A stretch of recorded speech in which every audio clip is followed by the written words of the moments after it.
ኢራን በከፍተኛ ፍጥነት የወታደራዊ መሰረተ ልማቶቿንና የጦር ሰፈር ግንባታዋን ማጧጧፏ ሲገለጥ ሀገሪቱ ባህር ሚውዚያ ውሃ መተላለፊያ ወሽመጥን በበላይነት ቁጥጥር መጀመሯን አስታውቃለች። የአሜሪካ ባለስልጣናት ደግሞ ኢራንን ለሰላም የማትገዛ ከሆነ ሲሉ የከፋ የጥቃት ስሌት እንዳዘጋጁላት አስታውቀዋል። ይህንኑ ርዕሰ ጉዳይ በዓለም አቀፉ ትንታኔ ዘገባችን መርጠን ተመልክተነዋል። ከትንታኔ ዘገባው ጋር ትዕግስቱ በቀለ ነኝ። ኢራን በፍጥነት የጦር ኃይሏን መሰረተ ልማቶች ቢሉ የሰው አልባ የጦር አውሮፕላኖቿን በገፍ እያመረተችና እየገነባች መሆኑን ደርሼበታለሁ ሲል የአሜሪካ ደህንነት መስሪያ ቤት አስታውቋል። ኢራን ባህር ሚውዚያ ውሃ መተላለፊያ ቀጭን ወሽመጥም የበላይነት መያዟን አስረግጣለች። ኢራን በከፍተኛ ደረጃ የተብላላውን ዩራኒየም በምድሯ እንደምታስቀምጠውም የሀገሪቱ መንግስት ውሳኔ ማስተላለፉን ከሀገሪቱ የወጡ ምንጮች አስታውቀዋል። አፈርጥ ብላ ሄዳ አሳብጣ መጣችን አለያም አተርፍ ባጉዳይሎትን ያስታውሷል። የዋሽንግተን ፖስት ዘገባ ዋቢ ጠቅሶ አፓ በሰራው የዛሬ ማለዳ ዜናው አሜሪካ ሳይቸግር ጤፍ ብድርን በሆነውና በኢራን በገባችበት ግዙፍ ጦርነት እስራኤልን ከጥቃት ለመከላከልና ለመታደግ ስትል የተራቀቀ የዘመን ስልጣኔ ፈሶበታል ሲባል ብዙ የተነገረለትን የታድ ሚሳይል መከላከያዎቿን ግማሹን ማጣቷ ተገልጧል። ታድ ሚሳይል ዲፌንስ ኢንተርሰፕተር ወይም የተርሚናል ሃይ አልቲቲዩድ ኤሪያ ዲፌንስ እስራኤልን ከኢራን የእሳትና ሲዳበላ ለመታደግ አሜሪካ ተጠቅማለች ወይም ወድሞባታል ማለት ነው። ሲያየገባን ሲሰማ ቀበራው ይሏል አበው። በግልጥ አነጋገርም አሜሪካ ካሏት የታድ ሚሳይል መከላከያና አምካኝ መሳሪያዎቿ 200 ያህሉን ተጠቅማለች። ያ ማለት ደግሞ ግማሹን ማለት ነው ሲል የወጣው መረጃ ያሳያል። በተጨማሪም አሜሪካ ከኢራን አደገኛና ድንገተኛ ጥቃቶች ራሷንም ይሁን እስራኤልን ለመታደግ እኛን ለክፉ ቀን ያለቻቸውን ማዕተኛና መቅሰፍተኛዎቹን ከ100 በላይ ኤስኤም 3 እና ኤስኤም 6 አምካኝ መሳሪያዎችን መጠቀሟን ዘገባው በስፋት ያትታል።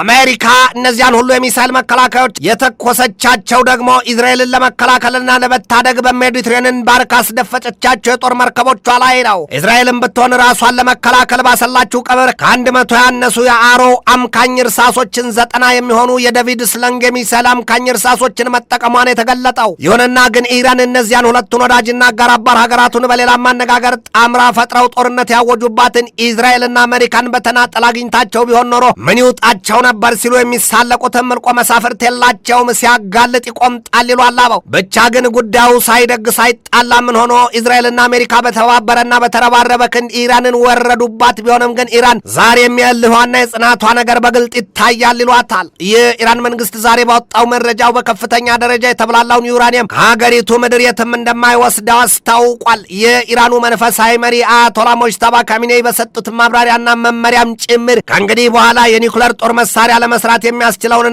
በከፍተኛ ደረጃ እየተብላላውንና የተቃረበውን ዩራኒየም ከሀገር አውጥተን በሌላ ሀገር አንደብቅም ነው ያሉት። አያቶላው ያንን መናገራቸው ደግሞ ለአሜሪካው ፕሬዚደንት ዶናልድ ትራምፕ ፍርሃትና ጭንቀት ሆኖባቸዋል ነው የተባለው። ኧረ እንዳውን ጦርነቱ ያበቃ ዘንድ የተጀመረውን ውይይት ከዳር እንዳይደርስ መሰናክል ይጋርጥበታልም ሲል የወጣው መረጃ ያስረግጣል። የእስራኤል ሹማምንት በበኩላቸው የአሜሪካው ፕሬዚደንት ዶናልድ ትራምፕ ኢራን ያብላላችሁና የአቶሚክ ቦምብ ለመስራት የተቃረበውን ዩራኒየም ከሀገር አውጥተዋለች ያሉትን በድርድር ሂደቱ ካልተካተተ በቀር ውጤት እንደማይመጣ ነግረውናል ነው የሚሉት። የኢራኑ መንፈሳዊ መሪ አያቶላ ሙጅተባ ካሚኔይ ትናንት አመሻሹን እንደሰጡት መግለጫ ታዲያ ኢራን ያብላላችሁ ዩራኒየም ያ 480 ኪሎ ግራም ይሆናል የሚባልለት ከቶም ከሀገሪቱ ምድር እንዳልወጣ ያስረግጣል ነው የተባለው። የኢራን ከፍተኛ ባለስልጣናትም ቢሆኑ ያንን የተብላላና በርካታ ቁጥር ያለውን አጥፊውን የጦር መሳሪያ አቶሚክ ቦምብ ለመስራት የተዘጋጀውን ሁሉንም ነገር ከሀገር ማውጣት ኢራንን ለበለጠ ጥቃት ማጋለጥ ይሆናል የሚል እምነት አላቸው። ኢራን ገና ያልተጠቀምኳቸው በርካታ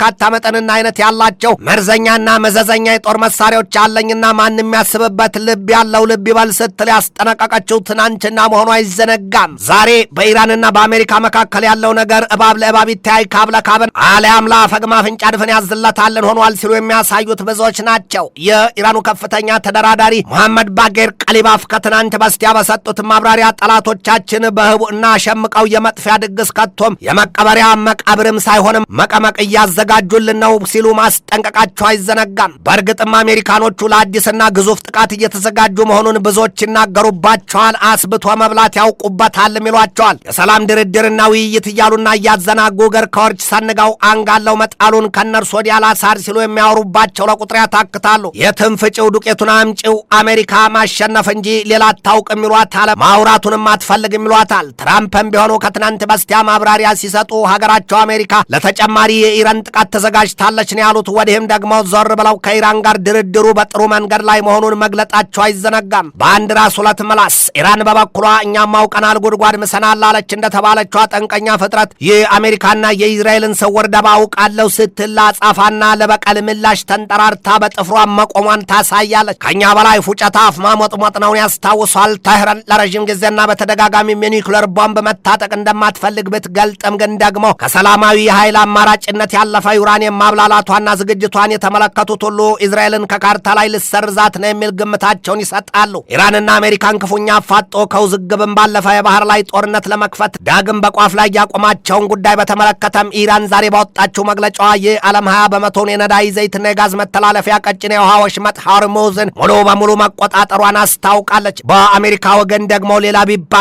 ኢራን እንዳወጣችው መግለጫዋ ታዲያ ከዚህ በኋላ ከኢራን ፈቃድና ይሁንታ ሳያገኝ የትኛውም ሀገር መርከብ በዚያ የሆርሙዝ የውሃ ወሽመጥ ውልፊት አይላትም፣ ዝር አይላትም የሚል ነው። የአሜሪካው ፕሬዚደንት ዶናልድ ትራምፕና የእስራኤሉ ጠቅላይ ሚኒስትር ቤንያሚን ኔታንያሁ ከትናንት በስቲያ በነበራቸው የስልክ ውይይት ጭቅጭቅና ሞገደኛ አቋም ተንጸባርቆበታል በተባለለትና ከአንድ ሰዓትም በላይ ዘለግ ያለው ንትርክ ኔታንያሁ የትራምፕን ከኢራን ጋር የሰላም እቅድና ድርድር እርግፍ አድርገው ትተው ኢራንን በቦምብ ያጎኗት ዘንድ ነግረዋቸዋል ነው የተባለው። ኢራን በሆርሙዝ የውሃ መተላለፊያ ወሽመጥ ከሚተላለፉ የነዳጅ ጫኝ መርከቦች ከእያንዳንዳቸው $2 ሚሊዮን ክፍያ ታገኛለች። ዛሬ ላይ ግን መርከቦቹ እንደቀደመው ዘመን መተላለፍ አቁመዋልና ወዲያም አሜሪካ ምንም አይነት ክፍያ እንዳይደረግ መከልከሏን ተከትሎ ኢራንን መናስ ቀርቷታል የሚባለው የሆድ ምቀኛው አፍ ነው ይሏል አባው። አለያም በጥባጭ ካለማንጥሩ ይጠጣልን ያስታውሷል። ይህ የማይመስል ቢያቆስል ንግግር ያውቁበታል የሚባልላቸው ሰው ዶናልድ ትራምፕ ዛሬ ደግሞ ይህንን ማለታቸው ጹብ ድንቅ አሰኝቷል። እኔ